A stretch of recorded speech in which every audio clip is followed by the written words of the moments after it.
third critical choice that I made on my journey was to build trust.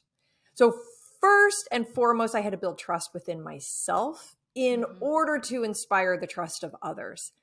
And when I went on this mini journey within my journey, because I love the way you articulate this, because I could not agree with you more with what you said about it's not a Polaroid. Success is not a Polaroid. It's a continuum. During this mini journey in my journey, I learned that if I did the little things great things would happen. And for me, the great was building trust. And so I want to explore trust with you. I want to explore it in two facets.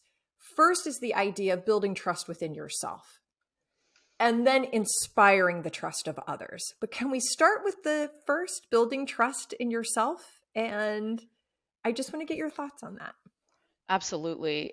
I think that if you were to ask me if I ever had moments where I did not trust myself or I had self-doubt, the answer undoubtedly is yes.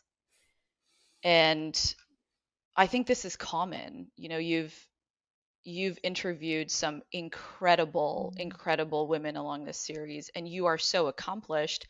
And I'll bet that if I asked all of them, did you ever experience self-doubt or did you not trust yourself at moments? The answer would be yes.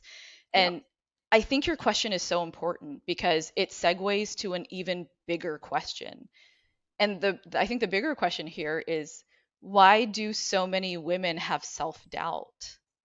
And this, I think, from what I've read and from what I know, has been a learned behavior since we were very young girls.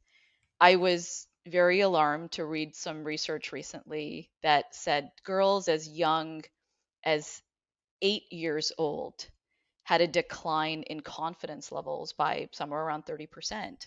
And even more alarming is that at a young age of 6, girls report feeling that they are less smart than boys.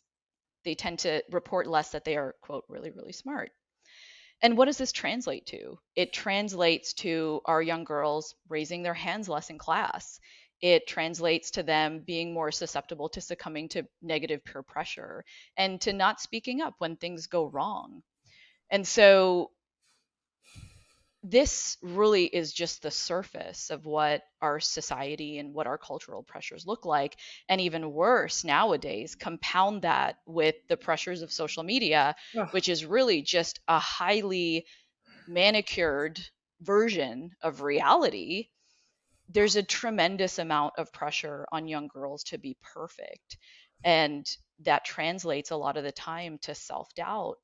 So I think it's important for us to teach our young girls, whether they be, daughters like yours or I have 3 little nieces. I was going And to ask you, and how yeah, old are your nieces? Just so tell me. I have 2 nieces. They're both 6. And then Okay. my oldest niece is 9 years old. So And when you're reading that study, you've got two, are the 6-year-old twins or are they from other siblings? they're from other siblings, Okay. from different siblings. Yeah. You have Yeah, two little 6-year-old faces in your head, and you have a exactly. 9-year-old face in your head. Exactly. So this, like, it's real stuff. Yeah. This is very real. This is a reality Mhm. for us. And I think it's important that we instill in them now, to continue to raise their hand, even if they think they're wrong. That's okay. There's learning in that too, but to continue to instill the confidence in them so that they become confident, competent, and compassionate young women. That's what I hope to see. So I think that your question is such an important one Mm. because it translates so well to, women just all across all ages.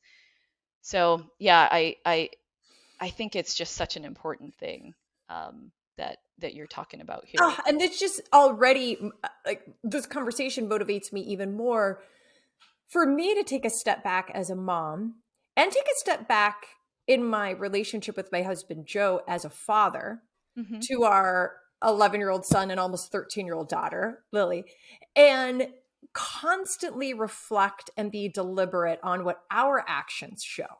Exactly. How do we support and encourage and help Lily build trust? And how do we help and support and encourage Sam, our son, in the way that he's supporting other people around his community? Because let's just face it, you could get into the lather, rinse, repeat of the daily life cycle. And it is on us as these incredibly successful women across all of our lives to make that change and impact all of the lilies and everyone else around us. 100% agree. Keep doing what you're doing. And same. I mean, I think the onus really is on us. You know, Mm-hmm. it's on people like you that have incredible platforms to really spread that message, and you can make huge impacts. Let's go a little bit into inspiring the trust of others. How do you inspire the trust of others? That's a great question. I think so. The way that I look at it is I look at it in how others inspire trust in me. So Mm, how others inspire trust in me. yes. And the way that I look at it is, you know, we're in these fields, and you know, I being in medicine, I'm somewhere along the interface of medicine, technology, and business.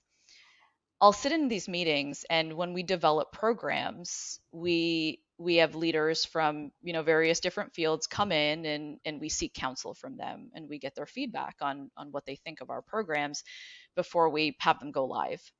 And I found that the most experienced leaders are the first people to say, I don't know. Hmm. And that inspires a tremendous amount of trust, because when they say I don't know, and they say, but I'm willing to help you find out, I'm willing to find out the information and come back to you, that type of humility inspires a huge amount of trust in me, rather than somebody that really does not know the answer but will just lead me, you know, in the Right. wrong direction. And especially when you're in a field like this, you rely heavily Mm. on the data that's presented to you. So if you are Because not it's got to be like, ex- cannot question it, right? It is exactly, exactly. and it's other people's lives. Exactly. Exactly. That the stakes are so high. I mean, these are people's lives you're talking about. Yeah. So the stakes are so high. So your data and your information has to be bulletproof. And it really inspires trust in me when somebody is willing to say, hey, I don't know, I don't think this is right, but let me find out for you exactly what the facts are. And that's really what I try my best to kind of emulate that type of humility. And I try my best to kind of emulate that, Mm. so I'm able to inspire trust in others as well. Wonderful. Thank you for joining me for our Choose and Become interview series. You could find this episode and others at trishkendall.com. Just go to trishkendall.com/choose-become-interview-series. Or if you have a question or just want to leave a comment, email me, trish@trishkendall.com.